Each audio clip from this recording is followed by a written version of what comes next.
Je vous dis déjà bonjour à tous, hein. C'est un plaisir d'être ici ce soir. Non, on est encore l'après-midi. Donc cet après-midi avec vous, c'est la première fois que je viens à cet événement et on est assez honoré avec mon collègue qui est ici d'être présent. On a suivi des conférences très intéressantes. Donc voilà, je remercie déjà le staff d'avoir fait cet événement. Je vais commencer par me présenter et vous expliquer un petit peu de quoi on va parler aujourd'hui.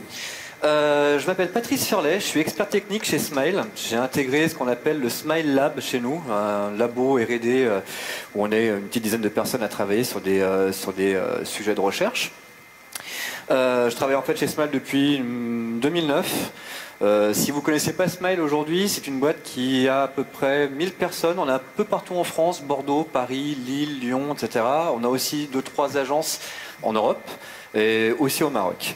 On travaille essentiellement on travaille à 100% sur du logiciel open source. On ne fait absolument pas de closed source.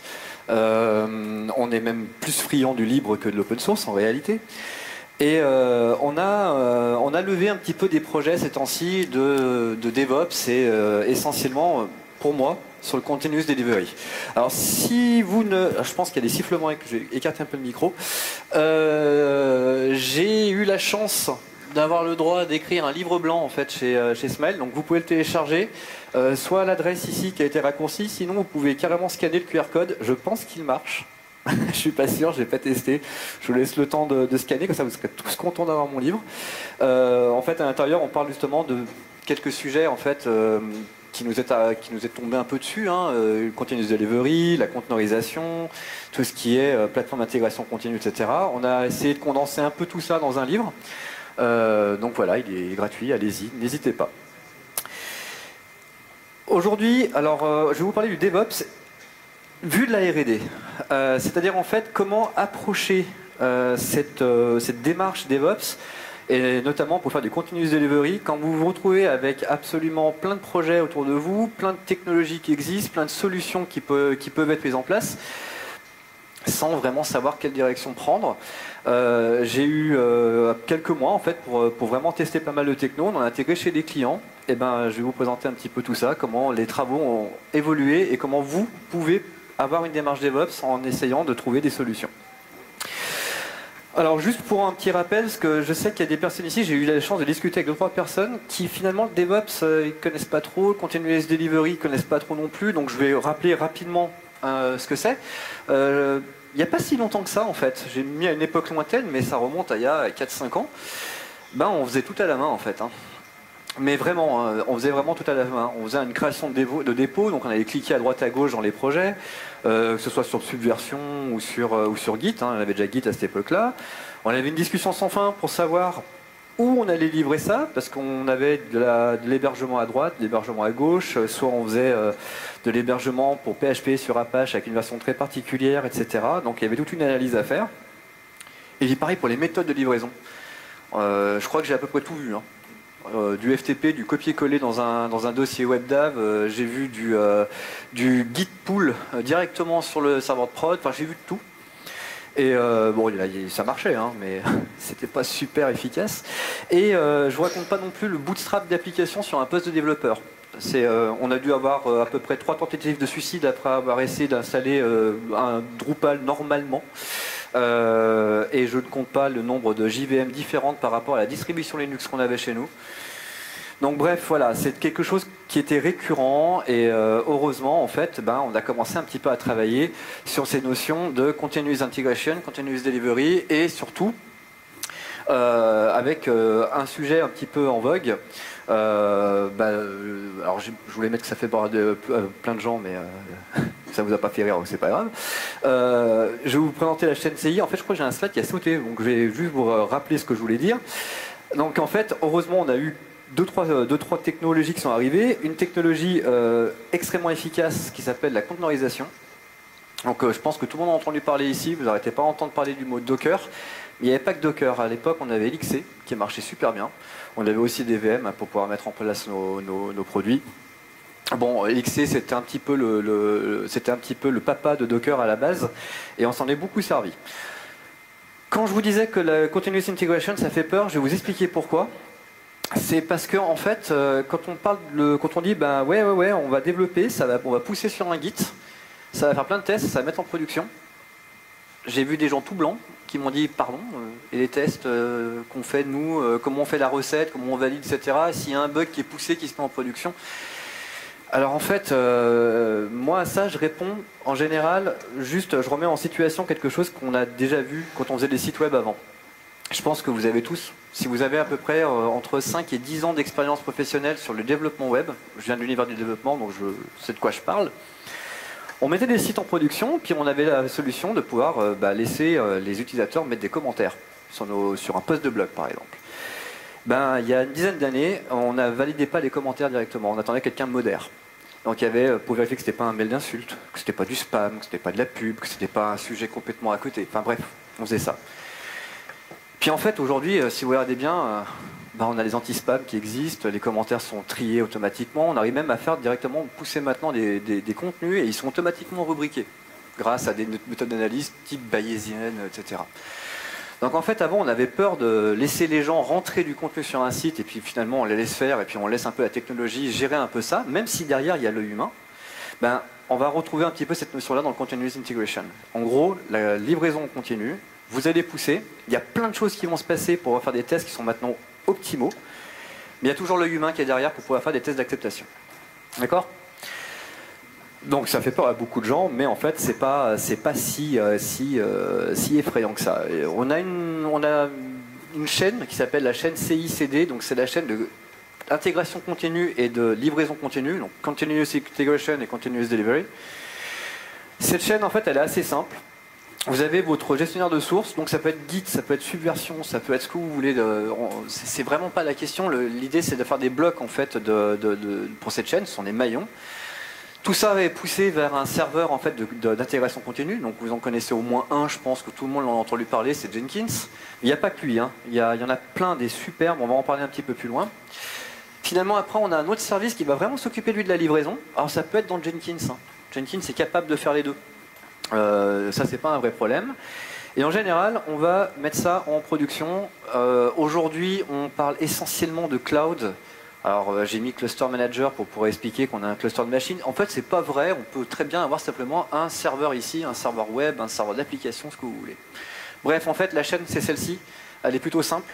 Elle n'est pas, absolument impossible à concevoir pour une entreprise. Par contre, quand vous allez rentrer dedans, ça peut vous faire très très mal.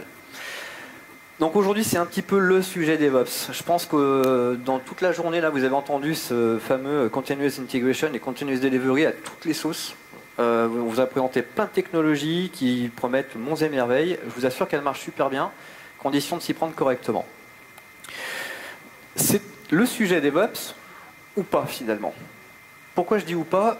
Effectivement, c'est au cœur un petit peu de ce qu'on fait dans le DevOps. On n'arrête pas de faire ça, on n'arrête pas de faire du Continuous Delivery, etc. Mais finalement, si on fait tout ça, le DevOps, ça devient du Continuous Delivery.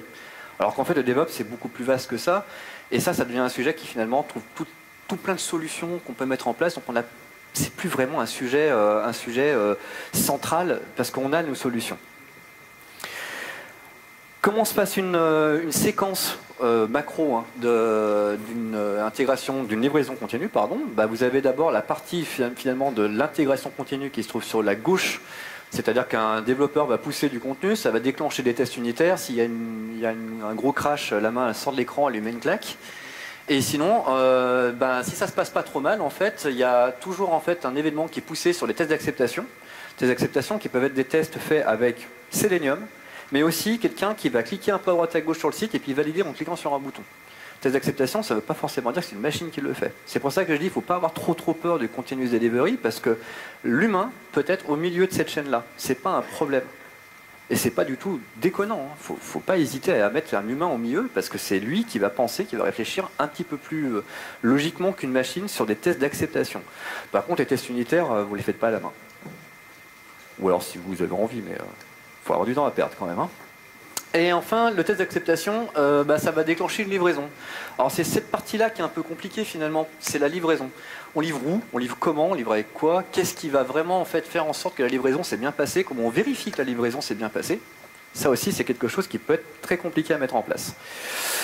Alors, comment ça va se passer quand vous allez vouloir commencer à faire du continuous delivery. Je vais vous montrer un petit point sur les travaux qu'on a effectués au lab de Smile. On a testé plein de technologies. Alors là, c'est vraiment qu'un tout petit morceau de ce qu'on a testé, parce que j'ai pas énormément de temps pour vous présenter tout ce qu'on a fait. On a d'abord étudié en fait un cas finalement qui nous intéresserait nous en tant qu'éditeurs de logiciels. On n'est pas vraiment des éditeurs, on est plutôt dans une société de service, on fait des intégrations plutôt. On voulait voir pour nos projets si on pouvait utiliser le Continuous Delivery pour nos clients et puis surtout pour aussi l'intégrer sur des clouds de clients. On a eu pas mal de demandes, on est allé chez eux, on a installé 3 ou 4 technologies différentes selon leurs demandes. On a étudié, j'ai un peu fait un gros milkshake avec ça et puis j'ai essayé de trouver des solutions et des idées en fait pour la suite. Alors, on a commencé d'abord par la gestion de source. Vous allez voir qu'on va commencer par d'abord, quand on reprend le graphe de tout à l'heure, hein, je pars d'abord de la gauche, je vais passer par la droite et puis j'arrive au milieu. C'est bien, c'est... hop là, gestion de source. Donc en fait, ça acquis depuis longtemps. On était sur Subversion jusqu'à présent, on adorait Subversion. On n'était pas très friand de Git, je ne sais pas pourquoi. Et puis tout à coup, en fait, la mouvance Git s'est levée. Alors il y a GitHub qui a beaucoup aidé. Hein. GitHub était vraiment présent ici, avec une interface vraiment géniale pour pouvoir gérer ses sources, pour faire des pull requests, pour pouvoir faire du fork de projet, etc. Donc du coup, on a commencé un petit peu à plus s'intéresser à ça. GitLab est arrivé, on l'a installé, ça se marche super bien, on est très content. Donc la plupart de nos projets maintenant dérivent sur du GitLab. En fait, tous les nouveaux projets sont sur GitLab, les anciens sont restés sur cette version et on tente de les pousser. On aime bien les outils intégrés, en fait l'interface est très évoluée dans GitLab. On peut faire de la revue de code, donc j'en ai parlé, du pull request, etc., des forks simplifiés, mais pas que. On a bien aimé GitLab pour ce qui va se passer après, c'est pour la PIC, parce on va parler de GitLab CI, qui est vraiment excellent. Bah, justement la PIC. Donc nous, chez Smile, on avait plusieurs PIC. Alors je sais qu'en fait ça peut paraître un peu bizarre d'avoir plusieurs pics différentes avec plusieurs technologies, mais quand on est 1000 personnes avec des projets Java, PHP, Python, Ruby, etc., avoir un seul Jenkins ou n'utiliser que Jenkins, ça devenait impossible. Il y avait vraiment des solutions beaucoup plus adaptées pour un langage ou une technologie, notamment Odoo ou le GitLab CI qui a marché super bien. Donc du coup on avait plusieurs projets et plusieurs pics. Donc là ça a commencé un petit peu à me faire transpirer, je me suis dit putain comment je vais faire ça moi. Je me suis vraiment posé plein de questions. Et en fait, les raisons pour lesquelles on m'indiquait en fait qu'on voulait utiliser Jenkins ou Odoo, c'était un petit peu nébuleux. Et puis en fait, je me suis rendu compte que ça dépendait du temps et de l'âge du capitaine finalement. Et ça me gênait beaucoup. Donc on n'a pas réussi à reprocher, j'ai pas réussi vraiment à comprendre les raisons qui poussaient les gens à utiliser telle ou telle technologie. Et je peux pas leur interdire de les utiliser parce que chaque pôle a ses propres préférences et leur propre méthodologie. Et enfin le hosting. Alors le hosting, ça c'est un sujet qui est extrêmement sensible. Nous on utilise OpenVZ depuis des années, vraiment, ça marche super bien. Alors si vous ne connaissez pas OpenVZ, c'est un système de paravirtualisation Linux, ça lance des micro-conteneurs en fait avec complètement un noyau bien isolé. Et on met à l'intérieur de nos applications, on met notre MySQL, notre PHP, notre Java, ce qu'on veut. Ça marche vraiment bien. On a pas mal de sites hébergés et c'est une structure qui est vraiment maîtrisée par le hosting de Smile. Donc du coup, quand j'ai commencé à me dire, quand je leur proposais d'utiliser Docker, ils vont me taper. Et c'était pas faux, hein, ils ont essayé. Mais en fait, avec la discussion, on arrive un petit peu à trouver des solutions et justement, on va y aller. Je vais m'approcher un petit peu de ça. Et alors là, le sujet qui vraiment peut faire très mal, c'est l'environnement du développeur. L'environnement du développeur, c'est quelque chose qui est vraiment critique. C'est critique parce que c'est de là que part le code, c'est de là qu'il est testé en tout premier. Il va mettre des fonctionnalités en place, c'est sur son poste que ça va tourner. Et si je commence à avoir un environnement de développeur qui est différent de celui de la production, je peux vous assurer que dans, allez, 3 cas sur 4, on va pas comprendre. Ah oui. Ah bah c'est bien. Non mais vous avez vu, c'est pas nous, c'est pas Smile, c'est Red Hat. Peut-être couper mes mails, moi, non? Ça serait marrant. Attendez, bougez pas, je vais les couper. Tac. Donc en fait, je sais plus ce que je vous disais. Ça m'a complètement coupé. Oui, donc c'est critique. Donc en fait, ce qui se passe, c'est que quand on a un développeur qui teste sur sa machine, ils disent bah, ça marche chez moi, je comprends pas. Quand on arrive en fait sur la production, bah non, ça marche pas du tout. Et alors là, les raisons sont nombreuses. Il y en a une qui est géniale, c'est celle du moi j'utilise une version de. Allez, on va prendre Java. J'ai une version de Java, moi, qui est celle-ci sur ma machine, et on se rend compte que sur le serveur, en fait, c'est pas du tout la même. et que quand ça a compilé, ça n'a pas compilé de la même manière, et qu'on a une petite différence qui fait que ça pète. Et je vous assure que c'est un cas réel dont je vous parle. On s'est retrouvé même avec une... allez, je vous fais la petite parenthèse assez rigolote. On avait en fait des développeurs sous Windows, des développeurs sur Linux et un serveur sous Linux. Les Linux de développeurs étaient différents de celui de la production.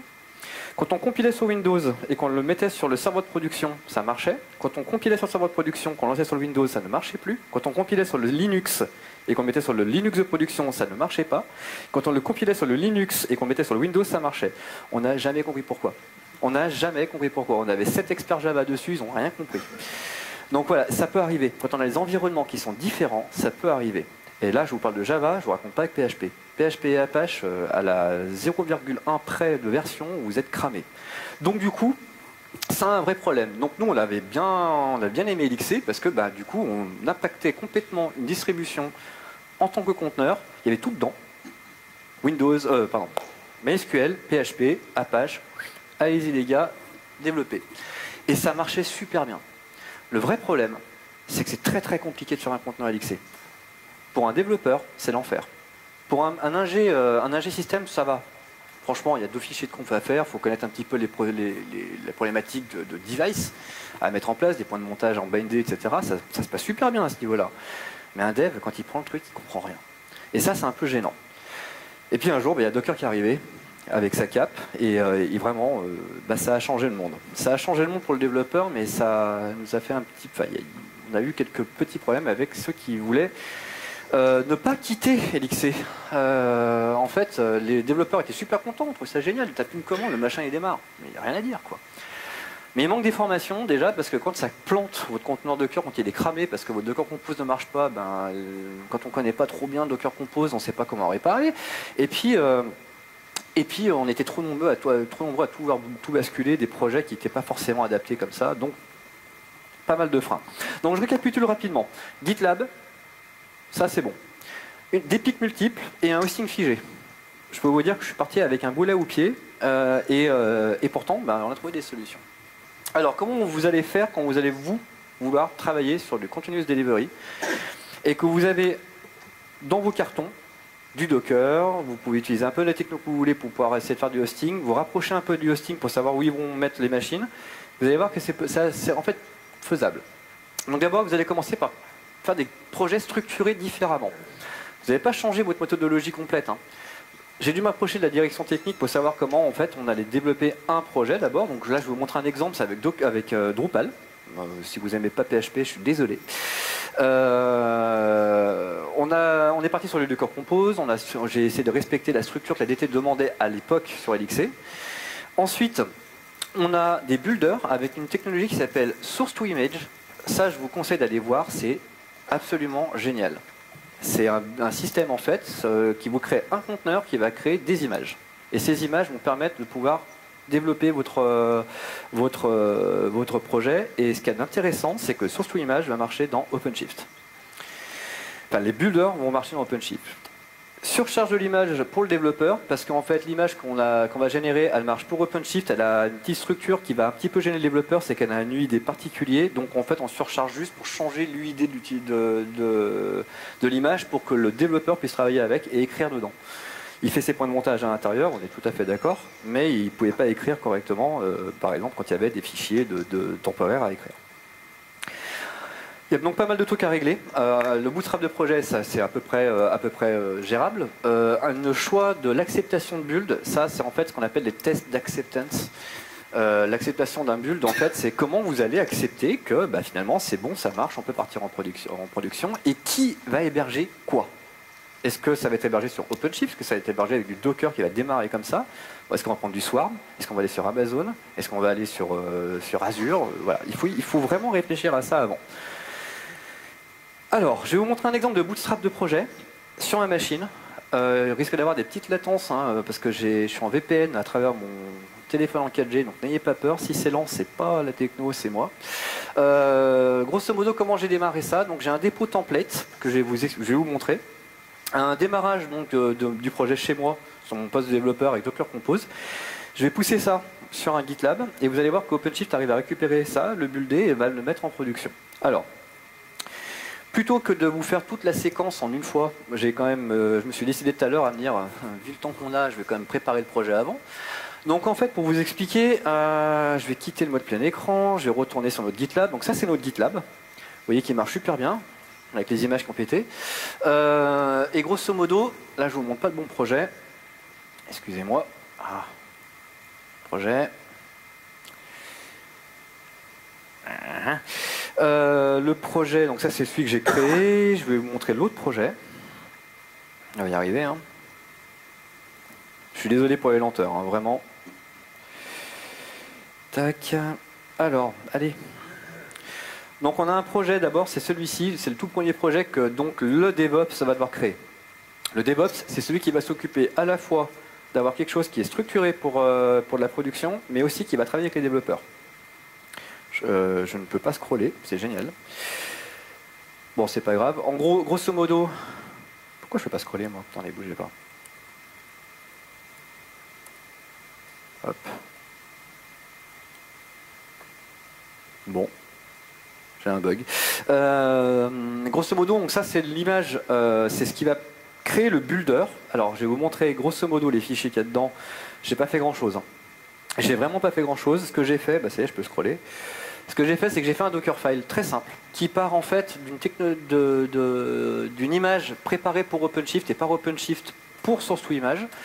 Donc je pars de cette image-là, je mets les choses hein, qu'on connaît à peu près tous, maintainer, des variables d'environnement, des labels qui vont être utiles pour OpenShift, mais seulement pour OpenShift. Tout est bien documenté, il ne faut pas vraiment avoir peur. J'avais besoin de mon certificat d'entreprise, parce qu'on a un certificat qui n'est pas validé à l'extérieur. C'est pas utile, on n'a pas besoin, donc c'est juste pour pouvoir sécuriser en interne. Les installations dont j'ai besoin, donc là il y a un gros boxon qui est dû à Drupal. Je me mets Composer, je me suis créé un script, je mets une version, et c'est parti pour installer Drush et Drupal, etc. etc. J'arrive en bas, je mets les fichiers qui sont fournis par source-to-image. Donc en fait, il va lancer le script d'assemblage quand il va créer l'image, et il va lancer run quand il va démarrer l'instance. Comme ça, en moins de 40 minutes, vous expliquez comment tout ça marche, vous laissez tomber. Si vous voulez en parler avec moi, je vous en parle après, parce que ça peut prendre des heures à expliquer. Par contre, quand vous n'avez pas, si vous voulez vraiment ne pas rentrer dans le détail, vous pouvez quand même, la documentation est très bien fichue. Donc ça, c'est juste ce que je fournis, c'est ce que j'ai fourni moi à OpenShift pour qu'il puisse créer un builder, et je m'en sers aussi avec un autre Docker. Il y a un petit snippet que je donne en fait aux développeurs, aux chefs de projet qui vont initialiser un bootstrap, et en fait ils vont builder cette image-là. Donc ils vont partir de mon Drupal S2I, donc le source to image, et je change juste l'utilisateur à l'intérieur. C'est tout ce que je fais, c'est pour qu'il puisse bosser sur son poste. Enfin, il n'y a rien d'autre, hein, y a rien d'autre de spécifique à part le script d'assemblage et le script de démarrage de projet. Je ne vais pas traîner trop longtemps là-dessus parce qu'il n'y a pas énormément de temps. Allez, allez.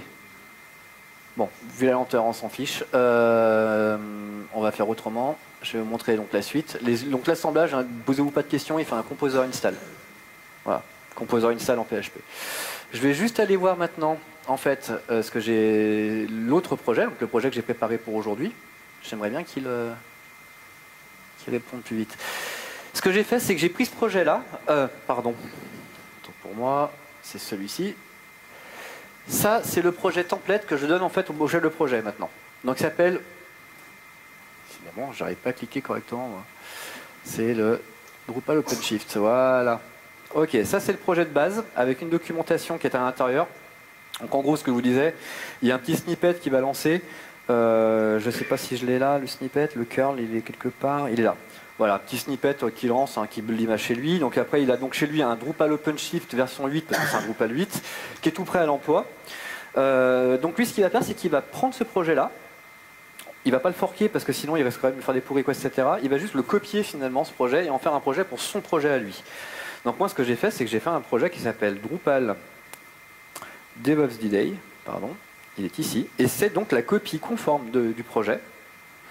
Et j'ai suivi en fait ce qu'il y avait écrit dans le makefile. Tout ce que j'ai eu à faire en fait, c'est d'arriver sur la machine et de taper Docker Compose. Alors je vous montre le Docker Compose. Pardon. Voilà. Alors. Le Docker Compose. Non, je vous ai montré le makefile, hein, c'est ça. Hein. suis vraiment désolé. Voilà. Alors, le Docker Compose, il est assez simple en fait. Vous y voyez tous ou pas? Vous voulez que je zoome un peu? Ouais, ok. On va zoomer. Docker Compose est assez simple. Je suis en version 2, donc, parce qu'on est avec des Docker assez récents. J'ai une image en fait, donc, qui utilise bien mon Drupal OpenShift qui est buildé à partir de S2I, donc il a fait tout ce qu'il y avait à faire pour pouvoir démarrer sur OpenShift plus tard. Tout ce qu'il a à l'intérieur, c'est un Apache avec PHP installé. Hein. Et il a le script run qui va faire le compose install et démarrer. Je monte en fait après tous mes petits scripts, mes répertoires nécessaires. Donc ça c'est fourni, hein. Il n'a rien à faire le chef de projet. Les modules sont montés, les configurations étaient montées, les thèmes sont montés, j'ai un répertoire data où j'aurai un DOM de MySQL si on a besoin. Le makefile parce qu'il est utilisé et pour démarrer le projet et pour démarrer sur OpenShift. Je ne vais pas détailler. Les composer.json et puis les fichiers que les utilisateurs peuvent uploader. Et enfin, ça c'est quelque chose qui se décommente automatiquement. J'ai fait en sorte que ça se fasse, pour que lorsqu'en fait on a fini de faire notre initialisation de projet, on a ce fichier qui se crée et il y a la liste en fait des modules à activer dans Drupal. Voilà. Enfin, fichier environnement, je bind le port 8080 de la machine sur le port 8080 du Apache. J'ai fait une petite parenthèse là-dessus, ma base MySQL et c'est fini. Bon voilà, donc là j'ai mon Docker Compose, donc j'ai un makefile qui fait un Docker Compose up, j'ai juste à faire un make run et là j'ai directement un Drupal qui tourne. Donc je laisse finir. Là, il est en train de faire des choses. Ouais, il va essayer de récupérer les scripts composer. Je vais le laisser finir et je vais vous montrer.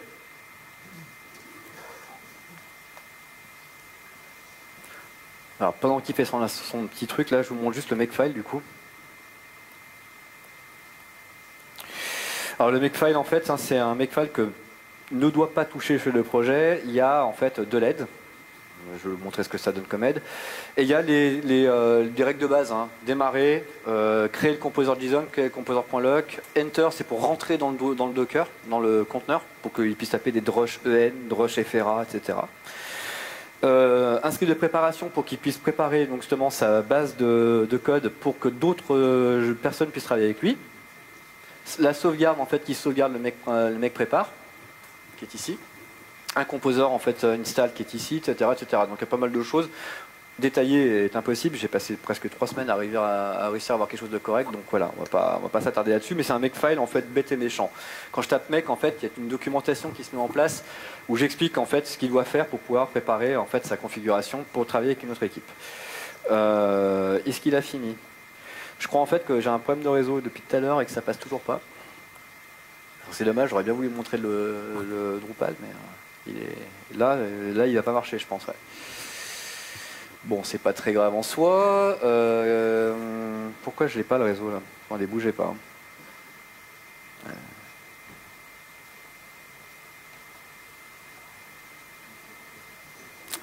Bon, alors attendez, je sais ce que je vais faire. Bougez pas.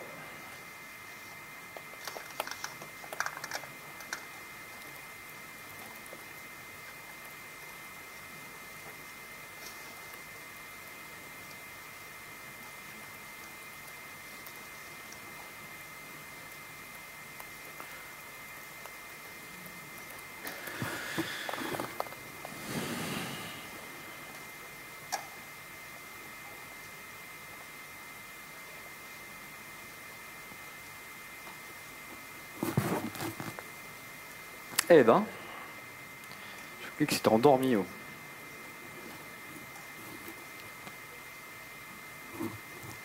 Bon, il a décidé de m'embêter ou quoi, lui? Petite seconde, je vais aller vérifier quelque chose. Ouais, c'est bon, ça passe. Bon, étant donné que ça met trop de temps à télécharger, vous allez me croire sur parole. Je suis désolé. Ah si, ça y est, il est passé par Features apparemment. Alors tout à l'heure c'était l'autre qu'il a essayé d'activer. Bon, on va le laisser tourner. C'est pas très grave en soi. Donc grosso modo ça marche, croyez-moi sur parole. Il y a la base MySQL qui tourne, le Drupal est en train de marcher, j'arrive à faire des choses. J'ai activé un module qui s'appelle Features à l'intérieur. Je finirai tout à l'heure pour voir si ça se passe bien. Et l'idée maintenant, c'est que le projet, il dit ok, c'est bon, c'est cool, maintenant on va le mettre en production. Donc, je vais préparer mon projet OpenShift. Je crée mon projet simplement, donc je vais l'appeler DevOps D-Day. On va mettre un petit truc, voilà, hop, et puis pour montrer que ça marche.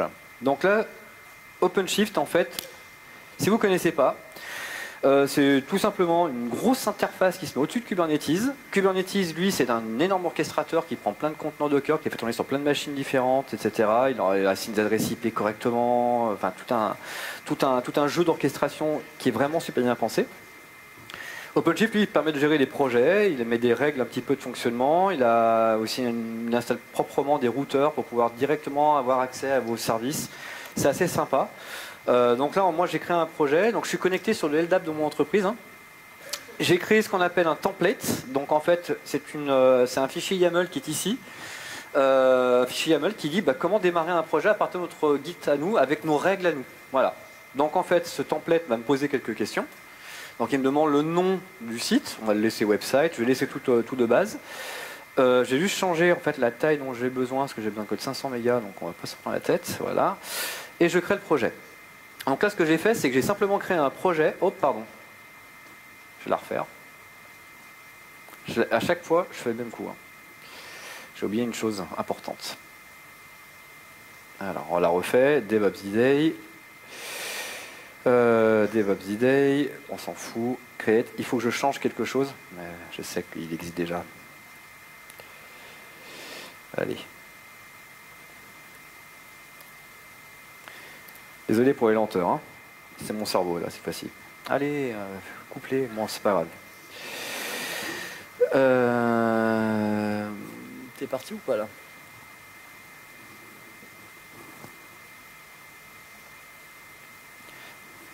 J'ai le réseau qui a lâché. Putain. Ouais, bah le réseau répond pas. On va attendre un peu. Je suis désolé, hein, vraiment.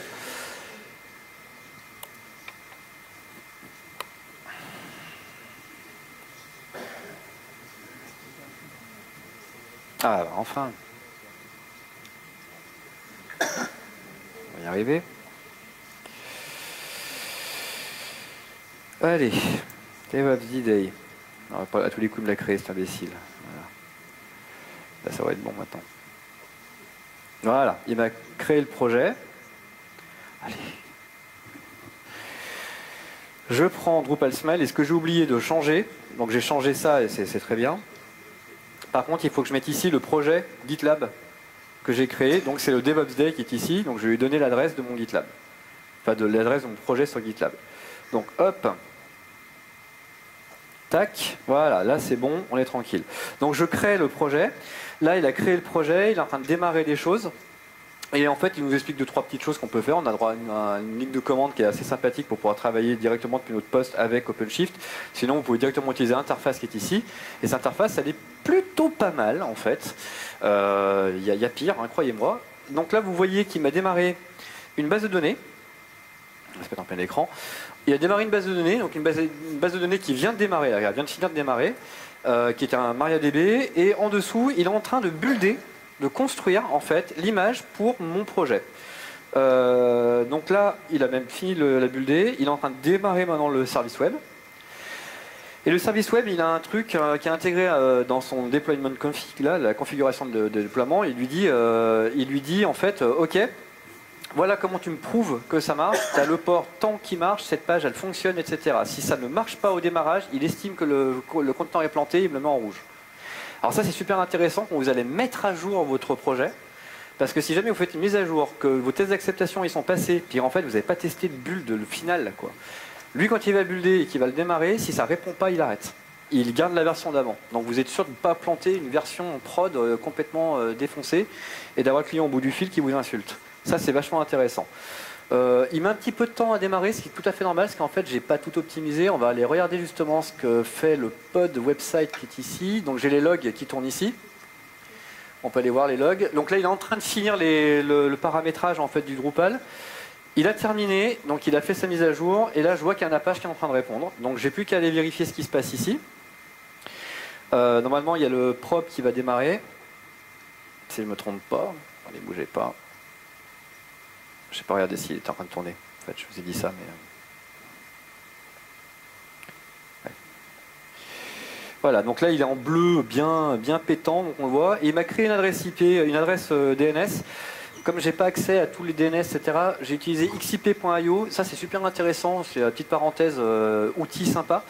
En fait, quand vous prenez une adresse IP, vous mettez n'importe quel nom de domaine derrière, là, le nom de sous-domaine. Vous mettez votre adresse IP ici, .xip.io, il vous redirige sur l'IP que vous avez donné. Il résout. La résolution se fait sur ce IP-là. Donc c'est super sympa quand vous voulez tester quelque chose avec des sous-domaines et que vous n'avez pas de DNS sous la main. Donc je clique dessus et en fait là il va maintenant sur mon conteneur Docker qui répond. Donc là j'ai bel et bien mon Drupal qui tourne. Est-ce que j'ai le temps? 15 40, 15, allez, on va essayer de le faire en quelques secondes. Donc là j'avais bien mon Drupal qui tournait localement, hein, évidemment. C'était bien pour m'énerver, il a attendu 5 heures pour pouvoir me montrer que ça marchait, mais il marchait ici. Donc j'ai exactement le même en local et sur la production. Vous voyez que j'ai même le titre alors, sauf que là je suis connecté en admin, mais le titre est le bon, etc. La configuration c'est la même. Il a pris la configuration que j'avais sur ma base locale, il l'a fait tourner sur le Drupal en distant. Ce qui est intéressant aussi avec OpenShift, et ça c'est là que je veux vraiment vous montrer à quel point c'est super génial d'utiliser ce truc-là. J'ai 3 machines en fait qui tournent moi, qui font tourner OpenShift, sur lesquelles peuvent tourner mes conteneurs. Ce qui fait qu'en fait, je peux très bien lui demander maintenant de m'en mettre 3 de Drupal. Et là, il va redéployer 3 instances de mon Drupal à 3 endroits différents qui se connectent sur la même base. Et il load balance tout seul. C'est-à-dire qu'il a déjà des routeurs intégrés. Donc quand je vais taper sur cet IP-là, sur mon nom de domaine là-haut, il va me load balancer sur l'une des 3, avec affinité de session, etc. Il est quand même pas complètement barjot, quand même. Ça marche vraiment très bien, c'est extrêmement pratique à utiliser. L'installation, par contre, elle fait mal, elle fait un petit peu mal. Allez, on va terminer rapidement les slides, comme ça au moins on va oublier un petit peu les problèmes réseau et les lenteurs qui m'ont fait que j'ai pas pu vous faire une démo super complète et j'en suis vraiment désolé. Grosso modo, OpenShift Vision Projet, on l'a choisi pour ça, parce qu'en fait Kubernetes c'est un peu plus roots, un peu plus techos. Un développeur n'a pas vraiment envie d'aller taper dans le Kubernetes. Mais ça marche, on l'a intégré chez des clients, ils ont adoré. C'est une interface qui est vraiment claire, ça réduit la notion de conteneur, vous n'avez plus vraiment cette notion de conteneur, mais plutôt une notion de service qui est en train de démarrer, et que vous pouvez scaler. Et plein d'autres choses hein, derrière, des petits trucs sympas, le truc tout bête, hein, mais moi un truc qui m'éclate, c'est de cliquer là-dessus, et puis de voir le graphe avec les machins qui bougent dans tous les sens. Toujours marrant, puis ça fait son effet. Je finis avec ça. Donc l'intégration à l'API, pour l'instant, en fait, elle est encore en cours. On utilise un GitLab CI pour pas mal de choses. On utilise surtout un Odoo pour la suite. C'est des choses en fait sur lesquelles vous allez devoir vraiment vous appuyer. Et en fait, c'est l'API qui va créer en fait vos conteneurs et les envoyer sur OpenShift plutôt que laisser OpenShift les construire. Donc ça, c'est aussi une problématique à régler avec le hosting chez vous et les développeurs pour savoir quel PIC ils aiment bien utiliser. Il faut savoir si vous allez hoster sur OpenShift ou pas. Au moins la pré-prod c'est pas mal en fait, c'est assez intéressant, ça permet justement à un développeur de pouvoir directement voir ce qui se passe quand il va essayer de scaler ou pas. Est-ce que ça marche vraiment aussi bien sur son poste que sur la production? Et après, pour me passer en production, même si c'est pas sur OpenShift, au moins c'est de reproduire l'environnement, ça marchera, ça devrait marcher. Moi je préfère encore hoster sur OpenShift, comme ça au moins je suis sûr que je suis ISO entre la pré-prod et la prod, j'ai juste à passer mon conteneur en production. Sur le même projet, je peux avoir plusieurs fois le même service. Hein. Donc du coup, j'aurai une réponse pour la pré-prod et puis une adresse pour la prod. Mais sur le même projet. Alors, c'est la question qu'on m'a posée en premier, parce qu'on va passer bientôt aux questions. C'est la première question à laquelle je répondrai. Je sais que quelqu'un allait me la poser. Est-ce que j'ai souffert? Oui. Mais vraiment, j'ai souffert la première fois. Ça paraît génial sur le papier quand vous prenez un OpenShift. Vraiment. Ça paraît génial. Mais vous l'installez, vous avez l'interface, tout se passe bien jusqu'au jour où vous démarrez un conteneur. Et là, vous avez tous les problèmes qui vont avec. Déjà, 90% des conteneurs sur docker.com, sur le hub, démarrent leur projet en route. OpenShift ne veut pas. Et il a raison. Il a absolument raison. Il faut avoir un utilisateur. Il faut avoir une UID différente de zéro. Il ne faut pas que ce soit root qui fasse tourner un service. Donc déjà, la plupart des conteneurs que vous allez récupérer sur docker.com ne marcheront pas. Il faudra les réadapter. Il y a aussi la possibilité de scaler. Ça paraît tout bête, mais en fait, ça se gère dans l'application et pas dans le conteneur. Il faut que vous y pensiez avant. Et la plupart des projets qu'on avait utilisés, de la manière dont on les déployait sur LXC avant et sur OpenVZ, se scalaient assez bien, assez facilement, mais avec un conteneur Docker, c'est très différent. Il ne faut pas penser de la même manière. Donc ça, c'est des choses qui m'ont vraiment fait souffrir. J'ai dû réécrire une structure projet vu par ADT. Et enfin, il faut se plier aux contraintes de ADT, comme je vous disais, le réseau, l'installation des outils du projet, etc. En résumé, ça vaut le coup, mais ça va vous prendre du temps. Voilà. Je vous laisse me poser des questions et vous pouvez donc venir sur notre site. On a 2 comptes Twitter sur lesquels vous pouvez voir un petit peu ce qu'on fait. Le groupe Smile et l'App Smile où on est un peu moins nombreux, mais on travaille beaucoup sur la R&D, on discute là-dessus. Et il y a mon compte Twitter, si vous voulez me directement contacter dessus, ou mon adresse professionnelle. Est-ce que vous avez des questions? Ouais.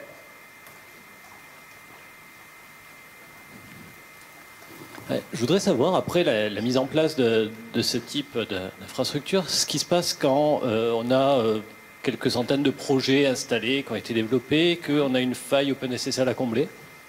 Alors, les failles OpenSSL, elles sont à gérer sur l'OS qui fait tourner OpenShift. OpenShift, c'est pas une distribution, hein, c'est une application qui tourne, qui est installée directement sur les machines. Si par contre, on utilise SSL dans le conteneur, il va falloir mettre à jour le conteneur. Mais ça va être la même problématique avec LXC, avec une VM ou que ce soit. Donc on va avoir la même résolution. Ouais, enfin, en fait, ma question serait plutôt si on peut avoir des actions que l'on va déployer sur l'ensemble des conteneurs existants. Oui. C'est ça qui est derrière. L'image que j'ai créée tout à l'heure, dont j'ai parlé, la Drupal S2I, en fait, dès que je la mets à jour, tous les conteneurs qu'il utilise se mettent à jour aussi derrière. Il va faire en fait un événement qui va dire que tous les nouveaux, enfin tous les hosts qui utilisent ce builder doit se redéployer une deuxième fois avec cette image-là. Donc ça, c'est super pratique.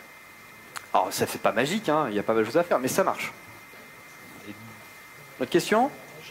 Une deuxième, allez, c'est parti. J'avais une deuxième sur la partie scalabilité. Ouais. Très bien, sur la partie front, on spawn de nouveaux services web. Qu'est-ce qui se passe quand on doit changer l'archi DB derrière? On réécrit. Alors, ce qu'il faut faire dans ce cas-là, c'est déployer sur un autre projet en premier pour faire le test, et ensuite, en fait, on déporte ces images directement sur la production. Il y a moyen de pouvoir copier des datas. Elles sont persistées sur un cluster FS là. J'en ai pas parlé, mais en fait, on a un cluster FS qui persiste les données et on peut monter le même volume sur les données et faire le transfert directement derrière. Ça se passe bien. On l'a déjà fait, ça marche. Ouais, en scalabilité de base de données, de toute façon, c'est une autre architecture. Oui, c'est une autre architecture, mais il faut penser les conteneurs différemment en fait. C'est pas, encore une fois, c'est pas Docker le problème. Enfin, Docker va pas résoudre ça, quoi. Ni OpenShift. Ouais, on va en discuter après. En tout cas, je vous remercie et bonne fin de journée à tous.